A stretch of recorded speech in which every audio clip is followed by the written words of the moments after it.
Hi, everybody. My name is Riccardo. I'm a photographer, a creative producer, and director. I'm here with Jose Ucar. Jose is a communication and public speaking coach and is here today to have an Italian slash Venezuelan espresso with me. So, hello, Jose. And the theme of the day is how to improve your public speaking through mini stories. So, Jose, why don't you tell us a bit about yourself, who you are, and what you do?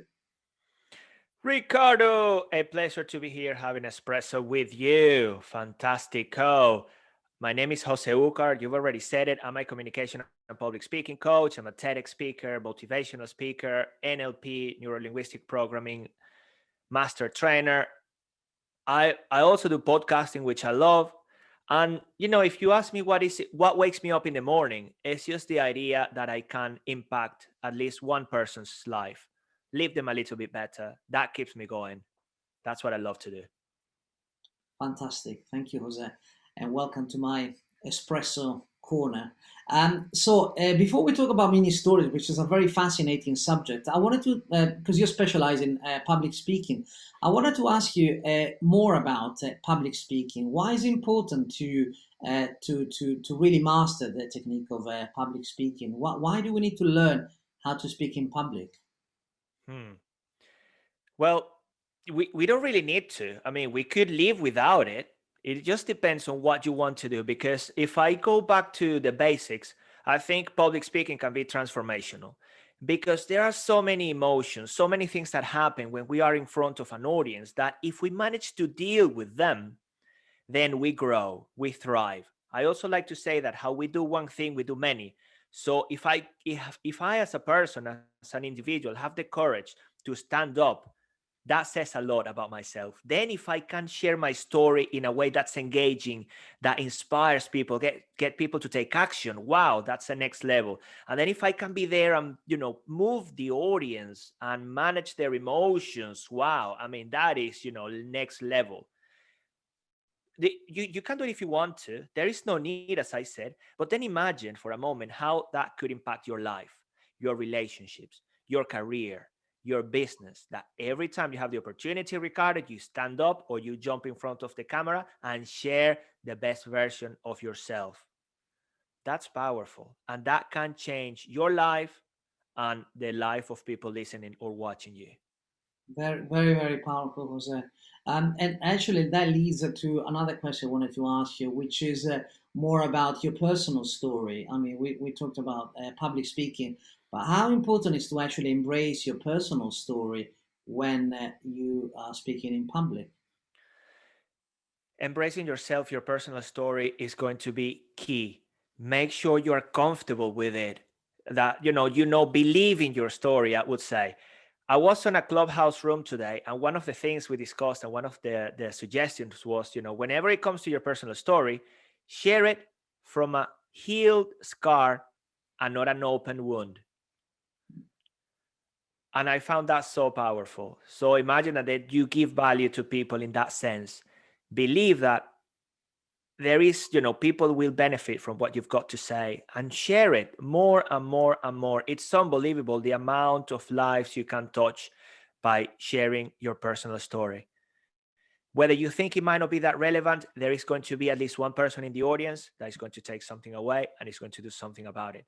And that is the power of public speaking. That is what I like to call the compound effect of impacting, say I impact you, I leave you a little bit better, then you go and interact with another person, you leave them a bit better, and that grows. Yeah. And that's the power of, then of course, sharing your story. Absolutely, your personal story. And there are many stories that we have as human beings. Wow, I never thought about that way. So it's very, very interesting. Thank you, Jose.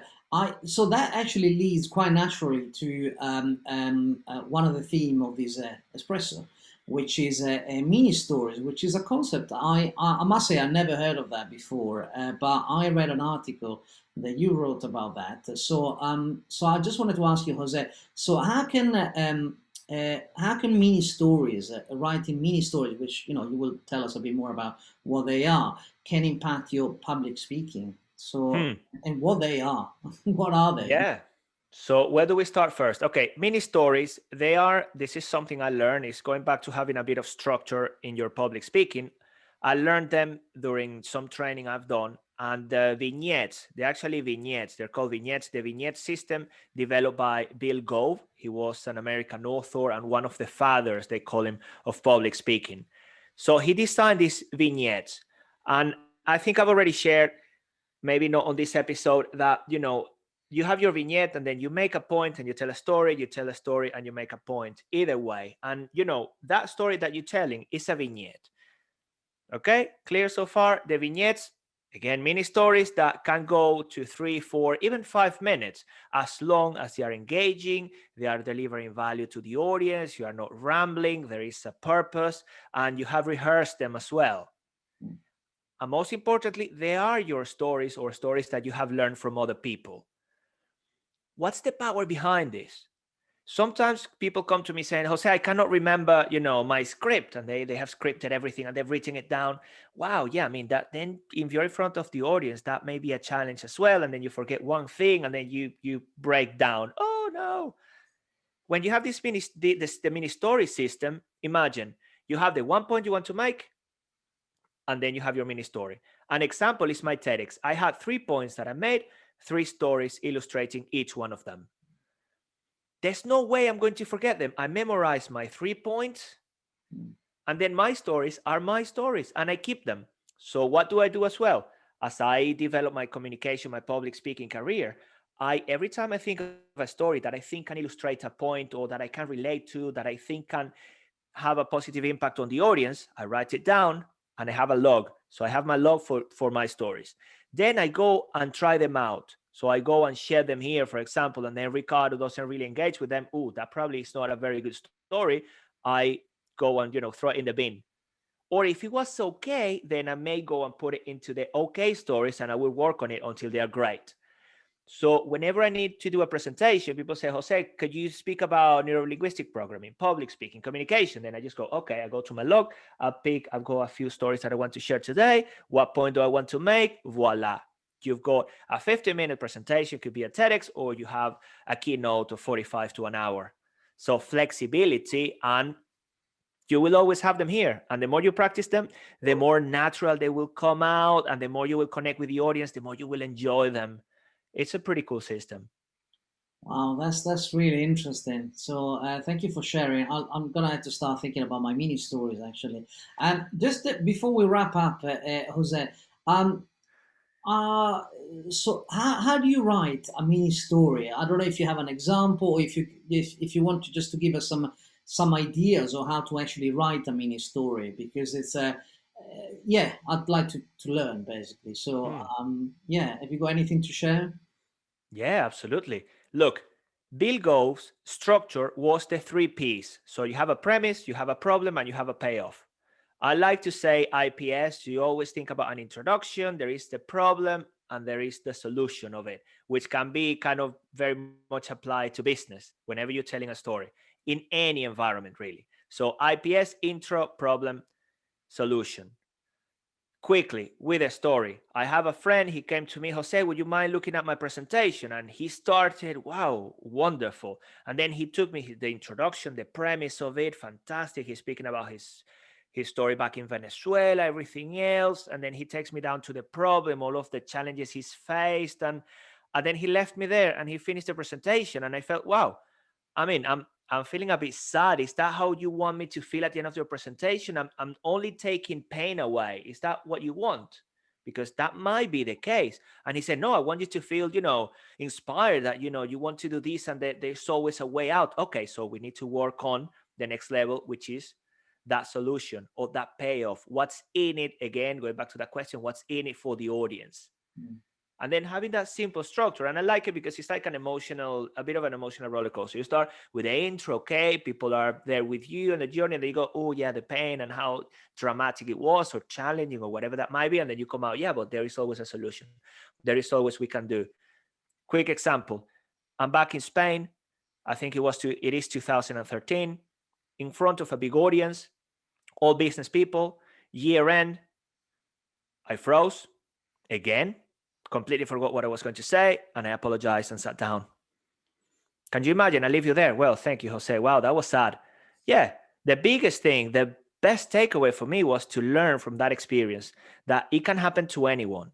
And what I learned, because if I wouldn't have had that, I wouldn't be where I am today. So there is no failure, there is only learning. You see the difference? I take you out with a bit of a takeaway, a payoff, something for you to, yeah.